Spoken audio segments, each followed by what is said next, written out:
PUC ಪರೀಕ್ಷೆ ಆರಂಭ ಆಗ್ತಾ ಇದೆ. PUC ಪರೀಕ್ಷೆ ಸಂದರ್ಭದಲ್ಲಿ ಅವಕಾಶ ಕೊಡಬೇಕು ಹಿಜಾಬ್ ಹಾಕೋದಿಕ್ಕೆ ಅಂತ.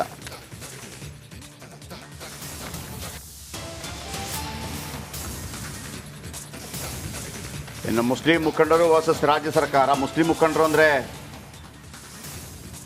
ಕಾಂಗ್ರೆಸ್ ಪಕ್ಷ ಹಿಜಾಬ್ ಪರವಾಗಿಯೇ ಇದೆ, ಹಾಗಾಗಿ ನಾವು ವೋಟ್ ಹಾಕಿದ್ದೀವಿ, ಇದೇ ಕಾರಣಕ್ಕೆ ನಾವು ಕಾಂಗ್ರೆಸ್ಗೆ ಮತ ಹಾಕಿದ್ದೇವೆ. PUC ಪರೀಕ್ಷೆಯಲ್ಲಿ ಹಿಜಾಬ್ಗೆ ಅವಕಾಶ ನೀಡಬೇಕು. ಮುಸ್ಲಿಂ ಮುಖಂಡ ಅಬ್ದುಲ್ ರಜಾಕ್ ಖಾನ್ ಹೇಳಿಕೆ. ರಂಜಾನ್ ಬರ್ತಾ ಇದೆ, ಎಲ್ಲರೂ ಹಿಜಾಬ್ ಹಾಕಿಕೊಳ್ತಾರೆ, ಹಿಜಾಬ್ಗೆ ಅವಕಾಶ ನೀಡದಿದ್ದರೆ ಉಗ್ರ ಹೋರಾಟ. ಶಿಕ್ಷಣ ಸಚಿವರ ರಾಜೀನಾಮೆಗೆ ಒತ್ತಾಯಿಸ್ತೇವೆ, 2-3 ದಿನದಲ್ಲಿ ಸ್ಪಷ್ಟ ನಿರ್ದೇಶನ ನೀಡಲೇಬೇಕು ಅಂತ ಹೇಳಿದ್ದಾರೆ.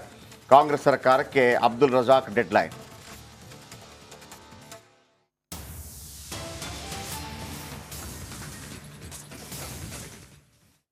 ಹಿಜಾಬ್ ಮತ್ತೆ ಸದ್ದು ಮಾಡ್ತಿದೆ. ಈ ಬಾರಿಯೂ PUC ಪರೀಕ್ಷೆಯಲ್ಲಿ ಹಿಜಾಬ್ಗೆ ಅವಕಾಶ ಮಾಡಿಕೊಡಬೇಕಂತ ಒಂದು ಕಡೆ ಒತ್ತಾಯ ಕೇಳಿಬಂದಿದೆ. ಯಾಕಂದರೆ ಇನ್ನು ಕೋರ್ಟಲ್ಲಿರುವ ವಿಚಾರಕ್ಕೆ ಒಂದು ಕಡೆ ಮುಸ್ಲಿಂ ಮುಖಂಡರು ಸಹ ಏನು ಈಗಿನ ಸರ್ಕಾರ ಆ ಕೇಸನ್ನು ವಾಪಸ್ ತೆಗೆದುಕೊಂಡು ಹಿಜಾಬ್ಗೆ ಅವಕಾಶ ಮಾಡಿಕೊಟ್ಟು ವಿದ್ಯಾರ್ಥಿನಿಯರು ಹಿಜಾಬ್ ಹಾಕಿಕೊಂಡು ಬರೀಬೇಕಂತ ನನಗೆ ಒತ್ತಾಯ ಮಾಡಿದ್ದಾರೆ. ಈ ಬಗ್ಗೆ ಮಾತನಾಡೋಕ್ಕೆ ಮುಸ್ಲಿಂ ಮುಖಂಡ ಅಬ್ದುಲ್ ರಜಾಕ್ ಇದ್ದಾರೆ, ಬನ್ನಿ ಮಾತಾಡ್ಸೋಣ. ಸರ್, ಕಳೆದ ಬಾರಿ BJP ಸರ್ಕಾರ ಈ ಒಂದು ವಿಷಯನ ಎತ್ತಿದ್ರು, ಈ ಕಾಂಗ್ರೆಸ್ ಸರ್ಕಾರ ಬಂದಿದೆ. ಈ ಒಂದು ವಿಚಾರಕ್ಕೆ ಶಿಕ್ಷಣ ಸಚಿವರು ನೋ ಕಮೆಂಟ್ಸ್ ಅಂತಾರೆ.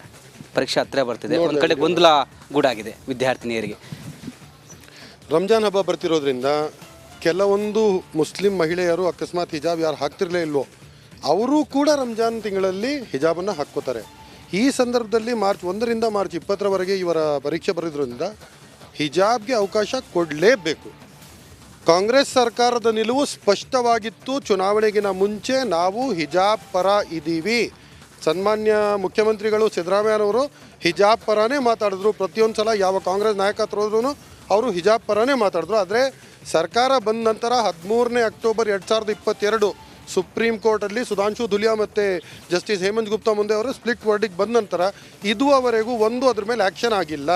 ಇವತ್ತು ನಾವು ಕೇಳ್ತಿರೋದು ಏನು ಅಂತೇಳಿದರೆ, ಈ ದಿನದ ಸರ್ಕಾರ ಅದರ ಮೇಲೆ ಒಂದು ಆದೇಶವನ್ನು ಹೊರಡಿಸಿ ಸುಪ್ರೀಂ ಕೋರ್ಟಲ್ಲಿ ಕೇಸನ್ನು ಅಡ್ವಾನ್ಸ್ ಮಾಡಿ ನಮ್ಮ ಸರ್ಕಾರ ಈ ನಿಲುವು ತೊಗೊಂಡಿದೆ ಅಂತ ಹೇಳ್ಬಿಟ್ಟು ಹಿಜಾಬ್ಗೆ ಅವಕಾಶ ಮಾಡಿ ಕೊಡಲೇಬೇಕು. ಈಗ ಒಂದು ನಿಮಿಷ, ಈಗ ನೀವು ಎಜುಕೇಷನ್ ಮಿನಿಸ್ಟರ್ ಮಧು ಬಂಗಾರಪ್ಪ ಅವ್ರು ತೊಗೊಬಿಟ್ಟು ನೀವು ಕೇಳಿದಾಗ ಅವರು ನೋ ಕಮೆಂಟ್ಸ್ ಅನ್ನೋದು, ಇಲ್ಲಿ ಹೋಮ್ ಮಿನಿಸ್ಟರ್ ಬಂದ್ಬಿಟ್ಟು ಅದ್ರ ಬಗ್ಗೆ ನಾವು ಮಾತಾಡಿದ್ದಿಲ್ಲ, ಗೊತ್ತಿಲ್ಲ ಅಂತ ಹೇಳಿದ್ರೆ ಇದೆಲ್ಲ ಏನು ಅರ್ಥ? ಅಂದರೆ ನೀವು ಹೆಂಗಾರ ಮಾಡಿ ಸುಮ್ಮನೆ ಒಂದು ಟೈಮ್ ಪಾಸ್ ಮಾಡ್ತಿದ್ದೀರಾ? ಈ ಡಬಲ್ ಸ್ಟ್ಯಾಂಡರ್ಡ್ ಇರಬಾರ್ದು. ಕ್ಲಾರಿಟಿ ಇದರ ಮೇಲೆ ಸ್ಪಷ್ಟವಾದ ಕಾಂಗ್ರೆಸ್ ಸರ್ಕಾರದ ನಿಲುವು ಹಿಜಾಬ್ ಪರವಾಗಿತ್ತು. ಹಿಜಾಬ್ ಪರ ಒಂದು ಆದೇಶವನ್ನು ಹೊರಡಿಸಿ ಎಕ್ಸಾಮ್ ಬರೋಕ್ಕಿಂತ ಮುಂಚೆ ಈ ಆದೇಶವನ್ನು ಮಾಡಿಲ್ಲ ಅಂತ ಹೇಳಿದ್ರೆ ನಾವು ಎಜುಕೇಷನ್ ಮಿನಿಸ್ಟರ್ನ ರಾಜೀನಾಮೆ ಕೇಳೋಕ್ಕೂ ಹಿಂದೆ ಪಡೆಯಲ್ಲ, ಪ್ರತಿಭಟನೆ ಮಾಡೇ ಮಾಡ್ತೀವಿ ಅಂತ ಹೇಳಕ್ಕೆ ಇಷ್ಟಪಡ್ತೀವಿ. ಬಾಂಬೆ ಹೈಕೋರ್ಟ್ ಮತ್ತು ಡೆಲ್ಲಿ ಹೈಕೋರ್ಟಿನ ಆದೇಶಗಳಿವೆ. ಇದೇ ಹಿಜಾಬ್ 2022ರಲ್ಲಿ ಶುರು ಆಯ್ತಲ್ಲ, 2023ರಲ್ಲಿ ಒಂದು 2-3 ಕೋರ್ಟ್ ಕೇಸಸ್ ಇತ್ತು. ಆ ಹೈಕೋರ್ಟ್, ಆ ಸುಪ್ರೀಂ ಕೋರ್ಟ್ಗಳ ಆದೇಶಗಳು ನಮ್ಮ ಹತ್ರ ಇದೆ. ಸುಪ್ರೀಂ ಕೋರ್ಟ್ ಅಲ್ಲ, ಇದು ಬಾಂಬೆ ಹೈಕೋರ್ಟ್ ಮತ್ತು ಡೆಲ್ಲಿ ಹೈಕೋರ್ಟಿನ ಆದೇಶಗಳಿವೆ. ಏನು ಅಂತ ಹೇಳಿದ್ರೆ, ಹಿಜಾಬ್ ಹಾಕುವ ಮಹಿಳೆಯರು ಒಂದು ಅರ್ಧ ಗಂಟೆ ಮುಂಚಿತವಾಗಿ ಎಕ್ಸಾಮ್ ಹಾಲಿಗೆ ಬರಬೇಕು. ಇನ್ವಿಜಿಲೇಟರ್ಸ್ ಮತ್ತು ಯಾರಲ್ಲಿರ್ತಾರೆ ಸೂಪರ್ವೈಸರ್ಸ್ ಅವರನ್ನು ಕ್ಲೀನಾಗಿ ಚೆಕ್ ಮಾಡಿಬಿಟ್ಟು ಆಮೇಲೆ ಒಳಗಡೆ ಕಳಿಸಿದಾಗ ಅವ್ರು ಹೋಗ್ಬಿಟ್ಟು ಎಕ್ಸಾಮ್ ಬರೆದುಬಿಟ್ಟು ಬರ್ಬೋದು. ಹಿಜಾಬ್ ಹಾಕಿಕೊಂಡೇ ವಿದ್ಯಾರ್ಥಿನಿಯರು ಎಕ್ಸಾಮ್ ಬರಲೇಬೇಕು. ಹೀಗಾಗಿ ಸರ್ಕಾರ ಇನ್ನೂ 2-3 ದಿನ ಒಳಗೆ ಸ್ಪಷ್ಟನೆ ಕೊಡಲೇಬೇಕಂತ ನಮ್ಮ ಕಡೆ ಒತ್ತಾಯ ಮಾಡ್ತಾರೆ. ಕ್ಯಾಮ್ರಾ ಪರ್ಸನ್ ಮಹೇಶ್ ಬಿ ಜೊತೆ ವೀರೇಶ್, ರಿಪಬ್ಲಿಕ್ ಕನ್ನಡ, ಬೆಂಗಳೂರು. 2022ರಲ್ಲಿ ಹಿಜಾಬ್ ಕಿಚ್ಚು ಪ್ರಾರಂಭ ಆಗಿರೋದು, ದೊಡ್ಡ ಮಟ್ಟದ ಹೋರಾಟ ಆಯಿತು. ಆನಂತರ ಅದು ರಾಜ್ಯ ಸರ್ಕಾರ ಅಂದರೆ ಆಗಿನ BJP ಅವಧಿಯಲ್ಲಿ ಒಂದು ಆದೇಶ ಕೊಡ್ತು, ಯಾರು ಕೂಡ ಹಿಜಾಬ್ ಧರಿಸ್ಕೊಂಡು ಎಕ್ಸಾಮ್ ಹಾಲಿಗೆ ಬರಂಗಿಲ್ಲ ಅಂತ. ಆನಂತರ ಕೋರ್ಟ್ ಆದೇಶ ಕೂಡ ಇದೆ. ಬಟ್ ಈಗ ರಾಜ್ಯ ಸರ್ಕಾರ ಅದನ್ನ ಹೇಗೆ ತಗೊಳುತ್ತೆ, ಏನು ನಿರ್ಧಾರ ಕೈಗೊಳ್ಳುತ್ತೆ ಅನ್ನೋದು ಕೂಡ ಮಧು ಬಂಗಾರಪ್ಪ ಮೋಸ್ಟ್ಲಿ ಮಾತಾಡಿದ್ದಾರೆ. ಹಿಜಾಬ್ ಧರಿಸಿ ಪರೀಕ್ಷೆಗೆ ಅವಕಾಶ ಬೇಡಿಕೆ ವಿಚಾರ, ಈ ವಿಚಾರದಲ್ಲಿ ಕೋರ್ಟ್ ಕೇಸ್ ಇದೆ, ಹೀಗಾಗಿ ಅದರ ಬಗ್ಗೆ ನಾನು ಮಾತಾಡಲ್ಲ ಅಂತ ಮಧು ಬಂಗಾರಪ್ಪ ಹೇಳಿದ್ದಾರೆ.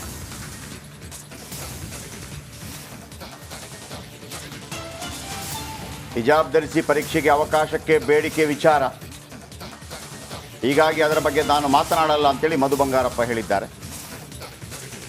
ಕೋರ್ಟ್ ಏನು ಕೇಳಿದೆ ಅದನ್ನು ನಾವು ಫಾಲೋ ಮಾಡ್ತಾ ಇದ್ದೇವೆ. ಮಧು ಬಂಗಾರಪ್ಪ ಮಾತಾಡ್ತಾ ಇದ್ದಾರೆ. We have told very clearly, ಕೋರ್ಟಲ್ಲಿ ಇರೋದ್ರಿಂದ ನಾವು ಯಾವುದೇ ಥರದ ನಿರ್ಧಾರಗಳನ್ನು ತಗೊಳ್ಳೋದಿಲ್ಲ. It doesn't matter. I don't think I will comment on that. ನಾನು ಅದಕ್ಕೆ ಆನ್ಸರೇ ಮಾಡೋದಕ್ಕೆ ಹೋಗೋದಿಲ್ಲ. ಹೇಳಿ, ಇವಾಗ ಎಕ್ಸಾಮ್ ಇರೋದ್ರಿಂದ unnecessary why want to rake up ಕೋರ್ಟಲ್ಲಿ ಇದ್ದಾಗ ನಿಮ್ಗೆ ಕೇಳೋ ಪ್ರಶ್ನೆನೂ ನಾನು ಉತ್ತರ ಕೊಡೋದು. ಕೋರ್ಟ್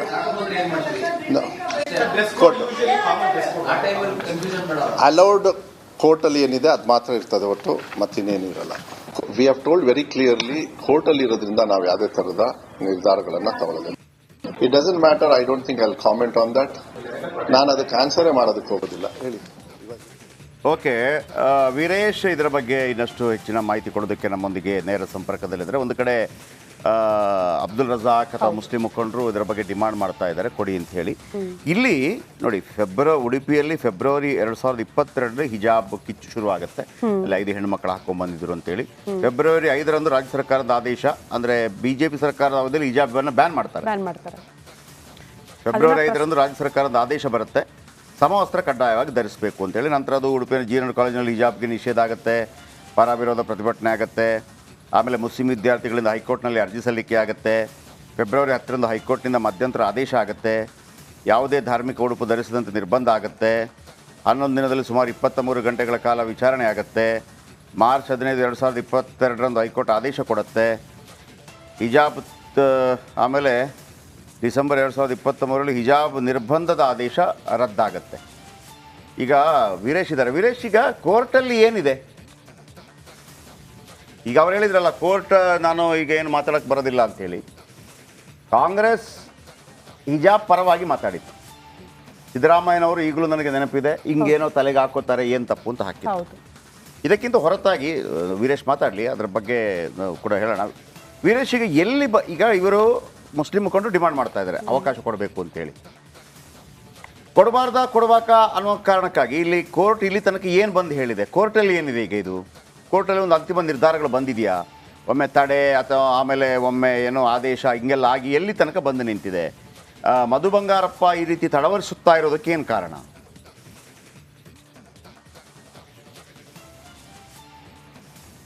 ಜಯಪ್ರಕಾಶ್ ಶೆಟ್ಟಿ, ಈ ಒಂದು ವಿಚಾರಕ್ಕೆ 3 ವರ್ಷ ಹಿಂದಿನ ಘಟನೆ ಈಗ ಮತ್ತೆ ವಿವಾದ ಸೃಷ್ಟಿ ಆಗ್ತಿದೆ. ಯಾಕಂದರೆ ಮುಸ್ಲಿಂ ಮುಖಂಡರು ಒಂದು ಕಡೆ ಹಿಜಾಬ್ಗೆ ಅವಕಾಶ ಕೊಡಲೇಬೇಕಂತ ನಮ್ಮ ಕಡೆ ಒತ್ತಾಯ ಮಾಡಿದ್ದಾರೆ. ಯಾಕಂದರೆ ಸಿದ್ದರಾಮಯ್ಯ ಸರ್ಕಾರ ಹಿಜಾಬ್ ಪರವಾಗಿ ಇದೆ ಎಂಬುದಕ್ಕೆ ನಾವು ಓಟ್ ಹಾಕಿದ್ದೇವೆ. ಸರ್ಕಾರ ಯಾಕಂದರೆ BJP ಸರ್ಕಾರದಲ್ಲಿರುವಾಗ ಕೋರ್ಟ್ಗೆ ಮೊರೆ ಹೋಗಿದ್ರು, ಹೈಕೋರ್ಟ್ ಏನು ಸರ್ಕಾರ ಆದೇಶವನ್ನು ಎತ್ತಿಡಿದಿತ್ತು. ಅದಾದ ನಂತರ ಮುಸ್ಲಿಂ ಮುಖಂಡರು ಸುಪ್ರೀಂ ಕೋರ್ಟ್ಗೆ ಮೊರೆ ಹೋಗಿದ್ರು. ಸುಪ್ರೀಂ ಕೋರ್ಟ್ ಏನು ಹೈಕೋರ್ಟ್ ಆದೇಶವನ್ನು ಎತ್ತಿ ಹಿಡಿದು ಯಥಾಸ್ಥಿತಿಯನ್ನು ಕಾಪಾಡಿ ಅಂತೇನೋ ಒಂದು ಕಡೆ ಆದೇಶ ಹೊರಡಿಸಿತ್ತು. ಹೀಗಾಗಿ ಇನ್ನೂ ಒಂದು ಕಡೆ ಈಗ PUC ಮತ್ತು SSLC ಪರೀಕ್ಷೆ ಬರ್ತಿದೆ, ಇಲ್ಲಿ ಹಿಜಾಬ್ಗೆ ಅವಕಾಶ ಇಲ್ಲ. ಹೀಗಾಗಿ ಒಂದು ಕಡೆ ಮುಸ್ಲಿಂ ಮುಖಂಡರು ಈ ಒಂದು ಆದೇಶವನ್ನು, ಈ ಒಂದು ಕೇಸನ್ನು ನೀವು ಅಫಿಡವಿಟ್ ಕೊಟ್ಟು ಕೇಸ್ ವಾಪಸ್ ತೆಗೆದುಕೊಳ್ಬೇಕಂತೇನು ಒಂದು ಕಡೆ ಸರ್ಕಾರಕ್ಕೆ, ಶಿಕ್ಷಣ ಮಂತ್ರಿಗಳಿಗೆ ಒಂದು ಕಡೆ ಮುಸ್ಲಿಂ ಮುಖಂಡರು ಒತ್ತಾಯ ಮಾಡ್ತಿದ್ದಾರೆ. ಯಾಕಂದರೆ ಒಂದು ವೇಳೆ ನೀವೇನಾದರೂ ಹಿಜಾಬ್ಗೆ ಅವಕಾಶ ಕೊಡಲಂದರೆ ಮುಂದಿನ ದಿನಗಳಲ್ಲಿ ಉಗ್ರ ಹೋರಾಟ ಮಾಡ್ತೀವಿ. ಯಾಕಂದರೆ ಕಾಂಗ್ರೆಸ್ ಸರ್ಕಾರ ನಮ್ಮ ಪರವಾಗಿದೆ ಎಂಬುದು ನಾವು ಭಾವಿಸಿದ್ದೇವೆ, ನಿಮ್ಮನ್ನು ಅಧಿಕಾರಕ್ಕೆ ತಂದಿದ್ದೇವೆ ಅಂತೇನೋ ಮುಸ್ಲಿಂ ಮುಖಂಡ ಅಬ್ದುಲ್ ರಜಾಕ್ ಸ್ಪಷ್ಟಪಡಿಸಿದ್ದಾರೆ. ಇಲ್ಲವಾದರೆ ನೀವೇನಾದರೂ ಹಿಜಾಬ್ಗೆ ಅವಕಾಶ ಕೊಡಲಂದರೆ ಹೋರಾಟ ಮಾಡ್ತೀವಿ, ನಿಮ್ಮ ರಾಜೀನಾಮೆಗೆ ಆಗ್ರಹ ಮಾಡ್ತೀವಿ. ಯಾಕಂದರೆ ರಂಜಾನ್ ಟೈಮಲ್ಲಿ ಹಿಜಾಬ್ ಹಾಕಿಕೊಂಡೇ ಎಕ್ಸಾಮ್ ಬರೀತಾರೆ. ಹೀಗಾಗಿ ಹಿಜಾಬ್ಗೆ ಅವಕಾಶ ಕೊಡಲೇಬೇಕು. ಈ ಒಂದು ಸುಪ್ರೀಂ ಕೋರ್ಟಲ್ಲಿರುವಂಥ ಕೇಸನ್ನು ಸರ್ಕಾರ ವಾಪಸ್ ಪಡಲೇಬೇಕಂತ ನಮ್ಮ ಕಡೆ ಒತ್ತಾಯ ಮಾಡ್ತಿದ್ದಾರೆ Jayaprakash Shetty. Okay, thank you. ಅಂದರೆ ಓಕೆ, ಸರ್ಕಾರ ವಾಪಸ್ ತಗೊಳ್ಬೇಕು, ಆ ಕೇಸನ್ನೇ ವಾಪಸ್ ತಗೊಳ್ಬೇಕು ಅಂತೇಳಿ. ಯಾಕಂದರೆ ಹೇಗೆ DK ಶಿವಕುಮಾರ್ ಅವ್ರದ್ದು ಒಂದು ಕೇಸನ್ನು ವಾಪಸ್ ತಗೊಳ್ಳಿ, ಕ್ಯಾಬಿನೆಟ್ ಇದು ಹಿಂಗಿದೆ, ಕೇಸು ಹೋಗುತ್ತೆ ಅಂತ. ಈಗ ವಾಪಸ್ ತಗೊಳ್ಳಿ ಅದನ್ನು ಇವ್ರು ಕೇಳ್ತಾ ಇರೋದು. ನಂಬರ್ 1. ಈಗ ಹಿಜಾಬ್ ವಿಚಾರಕ್ಕೆ ಎರಡು ಪಾಯಿಂಟ್ಗಳನ್ನು ಹೇಳಲಿಕ್ಕಿದೆ. ನೋಡಿ, ನಿನ್ನೆ ಮದ್ರಸಾದ ಒಂದು ಸ್ಟೋರಿ ಮಾಡಿದ್ವಿ. ಮುಸ್ಲಿಂ ಹೆಣ್ಣು ಮಕ್ಕಳು ಮದ್ರಸಾಗೆ ಹೋಗುವಾಗ ಮಾತ್ರ ಆ ಹಿಜಾಬ್ ಹಾಕೊಂಡು ಹೋಗ್ತಾ ಇದ್ರು. ಹೌದೋ ಅಲ್ಲೋ, ಇದೆಲ್ಲರಿಗೂ ಗೊತ್ತಿರುವಂಥ ವಿಚಾರ. ಶಾಲೆಗಳಿಗೆ ಹಾಕ್ತಾ ಇರಲಿಲ್ಲ, ಯಾರು ಕೂಡ ಶಾಲೆಗಳಿಗೆ ಅಂದರೆ ಈ ಥರದ ಹಿಜಾಬ್ ಆಗ್ತಾ ಇರಲಿಲ್ಲ. ಒಂದು ಶಾಲ್ ಹಾಕ್ತಾ ಇದ್ರು. ಆಮೇಲೆ ಶಾಲ್ ಆಲ್ರೆಡಿ ನಿಮಗೆ ಯಾವುದಕ್ಕೆ ಹೆಗಲಲ್ಲಿ ಶಾಲ್ ಹಾಕೋದಕ್ಕೆ ಅವಕಾಶ ಇತ್ತು. ನಂಬರ್ 1. ಹಿಜಾಬ್ಗಳಿರಲಿಲ್ಲ. ನಂತರ ದಿನಮಾನಗಳಲ್ಲಿ ರಾಜಕೀಯ ಸಂಘರ್ಷಗಳು ಜಾಸ್ತಿ ಆಗ್ತಾ ಇದ್ದಾಗೆ ಹಿಜಾಬ್ಗಳು ಶುರುವಾಯಿತು, ಸ್ಕೂಲ್ಗಳಿಗೂ ಬರೋಕ್ಕೆ ಶುರುವಾಯಿತು, ಬೇಕು ಬೇಡ ಶುರುವಾಯಿತು. ಆಮೇಲೆ ಸಿದ್ದರಾಮಯ್ಯನವರು ಇದರ ಬಗ್ಗೆ ಭಯಂಕರ ಬ್ಯಾಟಿಂಗ್ ಮಾಡಿದರು. ಅಂದರೆ ಈ ಸ್ವಾಮೀಜಿಗಳು ಹಾಕೋತಾರೆ, ಹಿಂಗೆಲ್ಲ ಬಂತದು. ಈಗಲೂ ಅವ್ರದ್ದು ಒಂದು ವಿಜುವಲ್ ನನಗೆ ನೆನಪಾಗುತ್ತೆ. ನೋಡಿ, ಹಿಂಗೊಂದು ಹಾಕೋತಾರೆ, ತಪ್ಪೇನು ಅಂತ. ನನ್ನ ಪ್ರಶ್ನೆ ಈಗ ಧಾರ್ಮಿಕ ಆಚರಣೆ ನಮಗೆ ಬೇಕೇ ಬೇಕು, ಕೋರ್ಟಲ್ಲಿ ಅದು ಇನ್ನೂ ಕೂಡ ಒಂದು ಫೈನಲ್ ವರ್ಡಿಕ್ಟ್ ಅನ್ನೋ ರೀತಿಯಲ್ಲಿ ಬಂದಿಲ್ಲ, ಯಥಾಸ್ಥಿತಿ ಕಾಯ್ದುಕೊಂಡು ಹೋಗಿ ಅಂತ ಹೇಳಿದರೆ, ಯಥಾಸ್ಥಿತಿ ಮೊದಲು ಹೆಂಗಿತ್ತು ಹಂಗೆ ಕಾಯ್ದುಕೊಂಡು ಹೋಗಿ, ಹಾಕಬೇಡ ಅಂತ ಹೇಳಿಲ್ಲ. ನೋಡಿ, ನನಗೆ ಈ ರಾಜ್ಯ ಸರ್ಕಾರಗಳ ರಾಜಕಾರಣಿಗಳ ದ್ವಂದ್ವ ಯಾವುದೇ ಪಾರ್ಟಿ ಆಗಿರಲಿ ಈಗ ರಂಜಾನ್ಗೆ ರಜೆ ಕೊಡಿ ಅಂತ ಆಗ ತೆಲಂಗಾಣದಲ್ಲಿ ರಜೆ ಕೊಟ್ಟರು. ಹೌದು. ಆಮೇಲೆ BJP ಜೊತೆ ಜಾಯಿನ್ ಆಗಿ ಪಾರ್ಟಿ ಮಾಡಿರುವಂತಹ ಆಂಧ್ರ ಪ್ರದೇಶ ಚಂದ್ರಬಾಬು ನಾಯ್ಡು ಕೂಡ ರಜೆ ಕೊಟ್ಟರು. ಅಲ್ಲಿ ತುಷ್ಟೀಕರಣ ಮಾಡಿದರು. ಎಲ್ಲ ಬೈತಾರರು ಮುಸ್ಲಿಮರ ಓಟಿಗಾಗಿ ಡ್ರಾಮಾ ಮಾಡಿದರು. ಇದೇ ಮಲ್ಲಿಕಾರ್ಜುನ ಖರ್ಗೆ ಅವರು ರಾಮ ಮಂದಿರ ಉದ್ಘಾಟನೆಗೆ ಹೋಗಬೇಡಿ ಅಂತ ಹೇಳಿದವರು. ಇದೇ ಜವಾಹರ್ಲಾಲ್ ನೆಹರು ಅವರು ಸೋಮನಾಥ ಮಂದಿರದ ಉದ್ಘಾಟನೆಗೆ ಹೋಗಬೇಡಿ ಅಂತ ಬಾಬು ರಾಜೇಂದ್ರ ಪ್ರಸಾದ್ ಅವರಿಗೆ ಹೇಳಿದವರು. ಬಾಬು ರಾಜೇಂದ್ರ ಪ್ರಸಾದ್ ಹೇಳ್ತಾರೆ, ಪ್ರೆಸಿಡೆಂಟ್ ಆಗಿರ್ತಾರೆ ಅವರು. ಯಾರು? ಡಾಕ್ಟರ್ ಬಾಬು ರಾಜೇಂದ್ರ ಪ್ರಸಾದ್. ಪಂಡಿತ್ ನೆಹರು ಹೇಳ್ತಾರೆ ನೀವು ಹೋಗಬೇಡಿ ಅಂತ ಹೇಳ್ತಾರೆ, ನೀವು ಉದ್ಘಾಟನೆಗೆ ಹೋಗಬಾರ್ದು ಅಂತ ಹೇಳ್ತಾರೆ. ಆಗ ಬಾಬು ರಾಜೇಂದ್ರ ಪ್ರಸಾದ್ ಒಂದು ಮಾತನ್ನು ಹೇಳ್ತಾರೆ ನೆಹರು ಅವರಿಗೆ, ಇದು ಜಾತ್ಯತೀತ ರಾಷ್ಟ್ರ ಆಗಿರಬಹುದು, ಇದು ಜಾತ್ಯತೀತ ರಾಷ್ಟ್ರ, ಹಂಗಂದ್ರೆ ಎಲ್ಲ ಜಾತಿಗಳನ್ನು ಎಲ್ಲ ಧರ್ಮಗಳನ್ನು ದ್ವೇಷಿಸುವುದಲ್ಲ. ಜಾತ್ಯತೀತ ಅಂತಂದ್ರೆ ಯಾವುದು ಇಲ್ಲ ಅಂತಲ್ಲ, ಎಲ್ಲವೂ ಬೇಕು ಅಂತ. ಧರ್ಮದ ವಿರೋಧಿ ಅಲ್ಲ. ಜಾತ್ಯತೀತ ರಾಷ್ಟ್ರ ಅಂದ್ರೆ ಎಲ್ಲಾ ಧರ್ಮಗಳನ್ನು ಪ್ರೀತಿ ಮಾಡೋದು, ಎಲ್ಲ ಧರ್ಮಗಳನ್ನು ಪ್ರೀತಿ ಮಾಡೋದು. ಹಾಗಾಗಿ ಎಲ್ಲ ಧರ್ಮವನ್ನು ಒಗ್ಗೂಡಿಸ್ಕೊಂಡು ಹೋಗೋದು. ಹಾಗಾಗಿ ನಾನು ಹೋಗ್ತೇನೆ ಅಂತೇಳಿ ಬಾಬು ರಾಜೇಂದ್ರ ಪ್ರಸಾದ್ ಹೋಗ್ತಾರೆ. ಅದೊಂದು ವಿಚಾರ. ಇದೇ ಮಲ್ಲಿಕಾರ್ಜುನ ಖರ್ಗೆ ಅವರು ಹೊಟ್ಟೆ ತುಂಬತ್ತಾ ಬಡತನ ಹೋಗುತ್ತಾ ಅಂತ ಹೇಳಿದಂಥವರು, ತಾವು AICC ಅಧ್ಯಕ್ಷರಾಗಿದ್ದೀರಿ, ತಮ್ಮದೇ ಸರ್ಕಾರ ಅಲ್ಲಿ ತೆಲಂಗಾಣದಲ್ಲಿದೆ, 1 ಗಂಟೆ ಮೊದಲು ಹೋದರೆ ಬಡತನ ಹೋಗುತ್ತಾ ಹೊಟ್ಟೆ ತುಂಬತ್ತಾ ಅಂತ ಯಾಕೆ ಕೇಳಿಲ್ಲ ನೀವು? ಇದು ದ್ವಂದ್ವ ನೀತಿ ಅಲ್ವಾ? ನಂಬರ್ 1. ಎರಡನೇದು, ಈಗ ರಾಜ್ಯ ಸರ್ಕಾರದಲ್ಲಿ ಅದನ್ನು ಮಾಡಿ ಅಂತ ಹೇಳ್ತಾ ಇದ್ದಾರೆ. ಅದಕ್ಕೆ ಉತ್ತರ ಕೊಡ್ತೀನಿ ನಾನು. ಈಗ ಯಾವುದೋ ಒಂದು ಎಕ್ಸಾಮ್ ಟೈಮಲ್ಲಿ ನೀವು ಹಿಜಾಬ್ ವಿಚಾರದಲ್ಲಿ ಇಷ್ಟು ಮಾತಾಡ್ತೀರಿ, ನಾನು ಕಂಪ್ಯಾರಿಸನ್ ಮಾಡಿ ಹೇಳ್ತಾ ಇದ್ದೀನಿ. ಹಿಂದೂ ಹೆಣ್ಣು ಮಕ್ಕಳಿಗೆ ತಾಳಿ ಅನ್ನೋದು ಎಷ್ಟು ಮುಖ್ಯ? ಅದಕ್ಕಿಂತ ಮುಖ್ಯ ಇದೆಯಾ? ಇಲ್ಲ, ಸಾಧ್ಯನೇ ಇಲ್ಲ. ಅದೇ ಮುಖ್ಯ ಅಲ್ವಾ? ಹೌದು.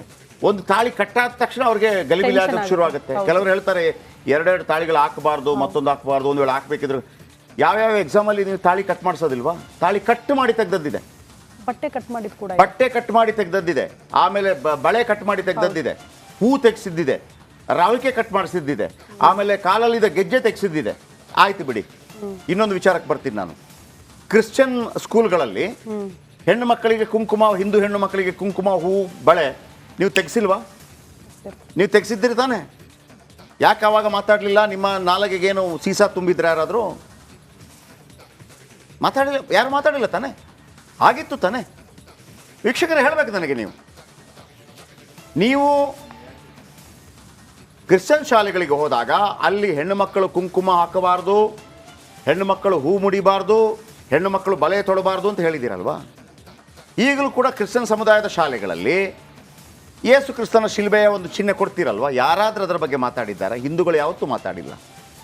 ಆದರೆ ಯಾವುದೇ ಒಂದು ಹಿಂದೂ ಸಿಂಬಲ್ ಬಂದ ತಕ್ಷಣ ಅದಕ್ಕೆ ಹೆಂಗೆ ವಿರೋಧ ವ್ಯಕ್ತಪಡಿಸ್ತೀರಿ? ನಾವು ಹಾಕಬೇಡಿ ಅಂತ ಹೆಂಗೆ ಹೇಳ್ತೀರಿ? ಯಾರು? ಸಿದ್ದರಾಮಯ್ಯನವರು. ಈಗ ಒಂದು ವಿಚಾರ ಹೇಳ್ತೀನಿ. ನರೇಂದ್ರ ಮೋದಿ ಅವ್ರ ಹತ್ರ ಒಂದು ಮಾತನ್ನು ಕೇಳಿದರು, ಭಾಳ ಅದ್ಭುತ ಪಾಯಿಂಟ್ ಇದೆ, ಭಾಳ ಇಂಪ್ರೆಸ್ ಆಗಿತ್ತು ನನಗೆ. ಇಲ್ಲಿ ಪಂಡಿತ್ ನೆಹರು ಕೂಡ ಬರ್ತಾರೆ. ಸಾಧಾರಣವಾಗಿ ಈ ಮುಸ್ಲಿಮರನ್ನು ಓಲೈಸುವುದಕ್ಕೆ ಈಗ ಮುಸ್ಲಿಮರಿಗೆ, ಕ್ರಿಶ್ಚಿಯನ್ ಎಲ್ಲರಿಗೂ ಕೂಡ ಇಲ್ಲಿ ಬದುಕುವ ಹಕ್ಕಿದೆ. ಅವರೆಲ್ಲರೂ ಇಲ್ಲಿಯ ಪ್ರಜೆಗಳು. ಆದರೆ ಕಾನೂನು ಅನ್ನೋದು ಇಲ್ಲಿ ಇರ್ತದೆ. ಇಲ್ಲಿಯ ಕಾನೂನು ಪ್ರಕಾರ ನಡಿಬೇಕಾಗತ್ತೆ. ನೀವೀಗ ಸೌದಿ ಅರೇಬಿಯಾಗೆ ಹೋಗ್ಬಿಟ್ಟು ನೀವು ಶುಕ್ರವಾರ ಬಿಂದಾಸಾಗಿ ಓಡಾಡ್ತಾ ಇದ್ರೆ ಒಳಗೋಗಿ ಅಂತಾರೆ. ನಾವು ಅದನ್ನ ಪಾಲಿಸಬೇಕು.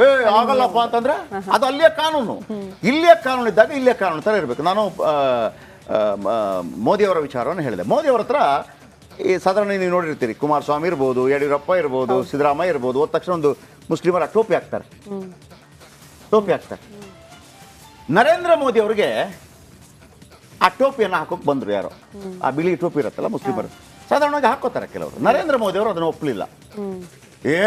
ಮುಸ್ಲಿಂ ವಿರೋಧಿ, ಮುಸ್ಲಿಂ ವಿರೋಧಿ, ಮುಸ್ಲಿಂ ವಿರೋಧಿ, ಮುಸ್ಲಿಂ ವಿರೋಧಿ, ಟೋಪಿ ಹಾಕ್ಲಿಲ್ಲ, ಟೋಪಿ ಹಾಕ್ಲಿಲ್ಲ, ಟೋಪಿ ಹಾಕ್ಲಿಲ್ಲ, ಟೋಪಿ ಹಾಕ್ಲಿಲ್ಲ. ದೊಡ್ಡ ಸುದ್ದಿ ಆಯ್ತು. ನರೇಂದ್ರ ಮೋದಿ ಅವರನ್ನ ಯಾರೋ ಪತ್ರಕರ್ತರು ಕೇಳಿಬಿಟ್ರು, ಯಾಕೆ ಹಾಕೊಳ್ಳಿಲ್ಲ, ನೀವು ಯಾಕೆ ಹಾಕ್ಕೊಳ್ಳಿಲ್ಲ ಅಂತ. ನರೇಂದ್ರ ಮೋದಿ ಒಂದು ಉತ್ತರ ಕೊಟ್ಟರು. ನಾನು ಅಲ್ಗಾಡೋಗ್ಬಿಟ್ಟೆ. ಏನು ಹೇಳಿದ್ರು ಗೊತ್ತಾ ಅವರು? ಆಪ್ನೆ ಕಬಿ ಅಂದರೆ ಕನ್ನಡದಲ್ಲಿ ಹೇಳ್ತೀನಿ, ಮಹಾತ್ಮ ಗಾಂಧಿ ಮುಸ್ಲಿಮರ ಪರ ಇಷ್ಟು ಸೈಡ್ ನಿಂತವರು. ಇಂಡಿಯಾ ಪಾಕಿಸ್ತಾನ ಆದಾಗ, ದುಡ್ಡು ವಿಚಾರಗಳು ಬಂದಾಗ, ದುಡ್ಡು ಶೇರ್ ಆಗಬೇಕು ಅಂತೇಳಿಲ್ಲ, 50-50 ಕೊಡಬೇಕು ಅಂತ ಹೇಳಿದ್ರು. ಅದು 90 ನಮ್ಮ ಬಳಿ ಏನೋ ಒಂದು 98 ಕೋಟಿ ಇರುತ್ತೆ. ಭಾರತ ಪಾಕಿಸ್ತಾನ ಇದಾದಾಗ ದುಡ್ಡು ಏನು ಮಾಡಬೇಕು? ಆಗ ಇಲ್ಲ 50-50 ಕೊಡಬೇಕು, 48 ಕೋಟಿ ಅವರಿಗೆ 48 ಕೋಟಿ ನಮಗೆ ಅಂತ ಹೇಳ್ತಾರೆ. ಆಗ ಕೆಲವರು ಏನು ಮಾಡ್ತಾರೆ, ಕೃಪಲಾನ್ ಇವರೆಲ್ಲ ಹೇಳ್ತಾರೆ ಹಂಗಾಗಲ್ಲ ಬಾಪು, ಪಾಕಿಸ್ತಾನ ಸಣ್ಣ ರಾಷ್ಟ್ರ, ಅದಕ್ಕೆಷ್ಟು ಬೇಕು ಅಷ್ಟು ಮಾತ್ರ ಕೊಟ್ಟರೆ ಸಾಕು ಪರ್ಸೆಂಟೇಜ್ ವೈಸ್, ನಾವು 50-50 ದುಡ್ಡನ್ನು ಹೆಂಗೆ ಮಾಡೋಕ್ಕಾಗತ್ತೆ ಅಂತ ಕೇಳಿದರು. ಬಾಪು ಹೇಳ್ತಾರಂತೆ ಇಲ್ಲ 48 ಕೊಡಬೇಕು, ಅಲ್ಲೊಂದು ಗಲಾಟೆಲ್ಲ ಆಗುತ್ತೆ. ಅಂದರೆ ಇಂಡಿಯಾ ಪಾಕಿಸ್ತಾನ ಯುದ್ಧ ಆಗಿ ಅಟ್ಯಾಕ್ ಆಗ್ತಾಯಿತ್ತು, ಹಿಂದೂಗಳ ಮೇಲೆ ಅಟ್ಯಾಕ್ ಆಗ್ತಾಯಿತ್ತು, ಮುಸ್ಲಿಮರ ಮೇಲೆ ಅಟ್ಯಾಕ್ ಆಗ್ತಾಯಿತ್ತು. ಆಗಲೂ ಮಹಾತ್ಮ ಗಾಂಧಿ ಕರೆ ಕೊಡ್ತಾರೆ ಮನ ಪರಿವರ್ತನೆ ಆಗಲಿ ಅಂತ ಮಾಡಿದ್ದು. ಈವನ್ ರಘುಪತಿ ರಾಘವ ರಾಜಾರಾಮ್, ಪತಿತ ಪಾವನ ಸೀತಾರಾಮ್, ಅದನ್ನು ಈಶ್ವರ ಅಲ್ಲಾ ತೇರೋ ನಾಮ್ ಕೂಡ ಅವರೇ ಮಾಡಿದ್ದು. ಆದರೂ ಕೂಡ ಹಿಂದೂಗಳು ಹಾಡಿದ್ರು ಮುಸ್ಲಿಮರು ಹಾಡಿಲ್ಲ ಅನ್ನೋಂಥ ಆರೋಪ ಈಗಲೂ ಇದೆ.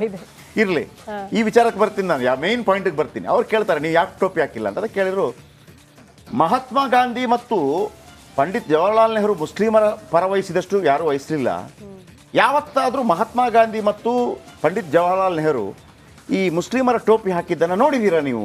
ಇಲ್ಲ, ನೋಡಿಲ್ಲ, ಹಾಕೇ ಇಲ್ಲ. ಈಗ ಗಾಂಧಿ ಟೋಪಿ ಅಂತ ಹೇಳಿದನ್ನ ಗಾಂಧಿ ಹಾಕಿಲ್ಲ, ಉಳಿದವ್ರು ಹಾಕ್ತಾರೆ, ಅದು ಬೇರೆ ವಿಚಾರ. ಗಾಂಧಿಯನ್ ಫಾಲೋವರ್ಸ್ ಹಾಕಿಲ್ಲ, ಮಹಾತ್ಮ ಗಾಂಧಿನೂ ಹಾಕಿಲ್ಲ, ಪಂಡಿತ್ ಜವಾಹರ್ಲಾಲ್ ನೆಹರು ಹಾಕಿಲ್ಲ. ಆಗ ಮೋದಿ ಆ ಥರ ಉತ್ತರ ಕೊಡ್ತಾರೆ. ಅದರ ಅರ್ಥ ನಾವು ಹಾಕಿಲ್ಲ ಅಂತಂದರೆ ಅವರ ಪರ ಇಲ್ಲ ಅಂತನಾ? ಆ ಥರ ನಾನು ಏನು ನಿಮ್ಮನ್ನು ತುಷ್ಟೀಕರಣ, ಓಲೈಕೆ ರಾಜಕಾರಣ ನಾನು ಮಾಡಲ್ಲ ಅಂತ ಹೇಳ್ತಾರೆ. ನಾನು ಅದಕ್ಕೆ ಈಗ ಮಾತನ್ನು ಹೇಳಿದ್ದು, ಯಾಕೆ ಇಂಥ ದ್ವಂದ್ವ ನೀತಿಗಳು, ಎಲ್ಲಿಂದ ಶುರುವಾಯ್ತಿದು? ಮುಸ್ಲಿಂ ಹೆಣ್ಣುಮಕ್ಕಳು, ನಮ್ಮ ಮುಸ್ಲಿಂ ಹೆಣ್ಣುಮಕ್ಕಳು ಮದ್ರಾಸಾಗೆ ಹೋದಾಗ ಮಾತ್ರ ಈ ಇಂಥದ್ದನ್ನು ಹಾಕ್ತಾ ಇದ್ರು. ಶಾಲೆಗಳಲ್ಲಿ ಯಾವಾಗ ಬಂತು? ಶಾಲೆಗಳಲ್ಲಿ ಬಂತು ಅಂತ ಹೇಳುವಾಗ ಕ್ರಿಶ್ಚಿಯಾನಿಟಿ ಶಾಲೆಗಳಲ್ಲಿ ಹೂ, ಕುಂಕುಮ, ಬಳೆ ತೆಗೆಸುವಂಥ ಪ್ರಯತ್ನಗಳು ಯಾವಾಗಾಯಿತು? ಆಗಿದೆಯಲ್ವಾ? ಈಗಲೂ ಕೂಡ ನೀವು ತಾಳಿ, ಅಷ್ಟೊಂದು ಪವಿತ್ರವಾದಂಥ ತಾಳಿಯನ್ನು ಎಕ್ಸಾಮ್ ಟೈಮಲ್ಲಿ ಕಟ್ ಮಾಡಿ ತೆಗಿತೀರಿ. ಆಯ್ತಪ್ಪ, ಈಗ ಹಿಜಾಬ್ಗೆ ಎಕ್ಸಾಮಿಗೆ ಬರ್ತಾರೆ, ಹಿಜಾಬ್ ತೆಗೆದು ಪರಿಶೀಲನೆ ಮಾಡ್ತೀರಾ ನೀವು? ಪ್ರಶ್ನೆ ಅಷ್ಟೇ. ಹಿಜಾಬ್ ತೆಗೆದು ಪರಿಶೀಲನೆ ಮಾಡ್ತೀರಾ? ಇಲ್ಲಿಗೆ ದ್ವಂದ್ವಕ್ಕೆ ಬಂದು ನಿಂತಿದೆ. ಇದೆಲ್ಲವೂ ಕೂಡ ತುಷ್ಟೀಕರಣದ ರಾಜಕಾರಣಕ್ಕಾಗಿ ನಡೀತಾ ಇರುವಂಥದ್ದು. ಮತ್ತೊಮ್ಮೆ ಹೇಳ್ತಾ ಇದ್ದೀನಿ, ಈ ಭಾರತ ದೇಶದಲ್ಲಿ ಹಿಂದೂ ಹೆಣ್ಣು ಮಕ್ಕಳಿರಲಿ, ಮುಸ್ಲಿಂ ಹೆಣ್ಣು ಮಕ್ಕಳಿರಲಿ, ಕ್ರಿಶ್ಚಿಯನ್ ಹೆಣ್ಣು ಮಕ್ಕಳಿರಲಿ, ಗಂಡು ಮಕ್ಕಳಿರಲಿ, ಎಲ್ಲರೂ ಸಮಾನರು. ಅವರವರ ಧಾರ್ಮಿಕವಾದಂತಹದ್ದನ್ನು ಅನುಸರಿಸುವುದಕ್ಕೆ ಅವರಿಗೆ ಅವಕಾಶ ಇದೆ. ಈಗ ಸಿಖ್ಖರಿಗೆ ಪೊಲೀಸ್ ಇಲಾಖೆಯಲ್ಲಿ ಅವಕಾಶ ಇದೆ ಆ ಟರ್ಬನ್ ಹಾಕ್ಕೊಳ್ಳೋದಕ್ಕೆ. ಆದರೆ ಹಿಂದೂಗಳಿಗೆ ಯಾವುದೂ ಇಲ್ಲ. ಹಿಂದೂಗಳು ಹೆಂಗಿರಬೇಕು ಅಂತಂದರೆ, ನೀನು ಧರ್ಮ ಪಾಲನೆ ಇಲ್ಲ, ಶಾರದಾ ಪೂಜೆ ಇಲ್ಲ, ಕುಂಕುಮ ಹಾಕ್ಕೊಂಬರೋದು ಇಲ್ಲ, ಹೂ ಹಾಕ್ಕೊಂಬರೋದು ಇಲ್ಲ, ಬಳೆ ಹಾಕ್ಕೊಂಬರೋದು ಇಲ್ಲ, ಎಕ್ಸಾಮ್ ಟೈಮಲ್ಲಿ ತಾಳಿ ಕಟ್ ಮಾಡಿದರೆ ಪ್ರತಿಭಟನೆ ಇಲ್ಲ, ಆಮೇಲೆ ಬಾಯಿಗೆ ಬಂದಂಗೆ ಮಹಾಕುಂಭಕ್ಕೆ ಹೋಗಬೇಡಿ, ಮತ್ತೊಂದಕ್ಕೆ ಹೋಗಬೇಡಿ. ಇವತ್ತು ಅರವಿಂದ್ ಚೊಕ್ಕಾಡಿ ಅನ್ನೋರು ಒಬ್ಬರು, ಅವರು ಗ್ರೇಟ್ ಗಾಂಧಿಯನ್ ಮತ್ತು ಭಾಳ ಅದ್ಭುತವಾಗಿ ಬರೀತಾರೆ. ಅವರು ಇದರ ಬಗ್ಗೆ ಬರೆದಿದ್ರು, ಏನು ಮಹಾಕುಂಭದಲ್ಲಿ ನೀರು ಕಲುಷಿತವಾಗಿದೆ ಇಲ್ವಾ ಅಂತೇಳಿ. ಅದಕ್ಕೆ ಅವರಂದ್ರು, ನೋಡಿ ವೆರಿ ಕಾಮನ್ ಸೆನ್ಸ್, 40 ಕೋಟಿ 50 ಕೋಟಿ ಜನ ಸ್ನಾನ ಮಾಡ್ತಾರೆ ಅಂತ ಹೇಳುವಾಗ ನೀರು ಕಲುಷಿತ ಆಗಿರ್ಬೋದು. ಇಲ್ಲಿ ಪ್ರಶ್ನೆ ನೀವೇನು ಮಾಡಬೇಕು ಅಂತಂದರೆ, ಕಲುಷಿತವೋ ಮತ್ತೊಂದೋ ಮಗದೊಂದು, ನನಗೆ ನಂಬಿಕೆ ಇದೆಯಪ್ಪ, ನಾನು ಸ್ನಾನ ಮಾಡ್ತೀನಿ, ನೀನು ಯಾರು ಕೇಳೋನು? ನಮ್ಮ ಭಾವನೆ. ಹಿಂದೂಗಳು ಮಾತಾಡಿದ್ರೆ ಹಂಗೆ ಮಾತಾಡಬೇಕು. ಆಯ್ತಾ, ಜ್ವರ ಗಿರ ಬರ್ತದೆ, ನಾನು ನೋಡ್ಕೊತೀನಿ ಬಿಡಿ, ನಿನ್ನನ್ನು ಯಾರು ಕೇಳ್ದ? ಕರೆಕ್ಟ್. ಈ ಥರ ಮಾತಾಡಿ ಅಂತ ಅವ್ರು ಹೇಳ್ತಾ ಇದ್ದಾರೆ. ನೀವು ವಿತಂಡವಾದ ಮಾಡ್ಲಿಕ್ಕೆ ಹೋಗಬೇಡಿ ಅಂತ. ಇಲ್ಲಿ ಒನ್ಸಗೆ ನಾನು ಹೇಳ್ತಾ ಇರುವಂಥದ್ದು, ದ್ವಂದ್ವ ನೀತಿಗಳು ಯಾಕೆ? ಮುಸ್ಲಿಮರ ಡಿಮಾಂಡ್ ಇದೆಯಾ? ಅದು ಮುಸ್ಲಿಮರಿಗೆ ಮಾತ್ರ ಡಿಮಾಂಡಾ? ಹಿಂದೂಗಳ ಡಿಮಾಂಡ್ ಅಲ್ವಾ? ನಾನು ಅದೇ ಕೇಳ್ತಾ ಇದ್ದೀನಲ್ವಾ. ಒಂದು ಸುತ್ತಲೂ ಹೊರಡಿಸಿ ನೋಡಿ, ಯಾವುದೇ ಶಾಲೆಗಳಲ್ಲಿ ಹಿಂದೂ ಹೆಣ್ಣು ಮಕ್ಕಳು ಅಥವಾ ಯಾವುದೇ ಹೆಣ್ಣು ಮಕ್ಕಳು ಬಳೆ ಹಾಕ್ಕೊಂಬಂದ್ರೆ, ಕುಂಕುಮ ಹಾಕ್ಕೊಂಬಂದ್ರೆ, ಹೂ ಹಾಕ್ಕೊಂಬಂದ್ರೆ ಯಾವುದೇ ಕಾರಣಕ್ಕೂ ಅವ್ರನ್ನ ತಡಿಬಾರ್ದು. ತಡೆದರೆ ಅವರ ವಿರುದ್ಧ ಕಠಿಣ ಕ್ರಮ ಕೈಗೊಳ್ತೀನಿ ಅಂತ ಹೇಳುವ ತಾಕತ್ಯ ಅವನಿಗಾದ್ರೂ ಇದೆಯಾ? ಯಾರಿಗೂ ಇಲ್ಲ. ಬನ್ನಿ, ಇದೇನಾಗುತ್ತೆ ಮುಂದೆ ನೋಡೋಣ.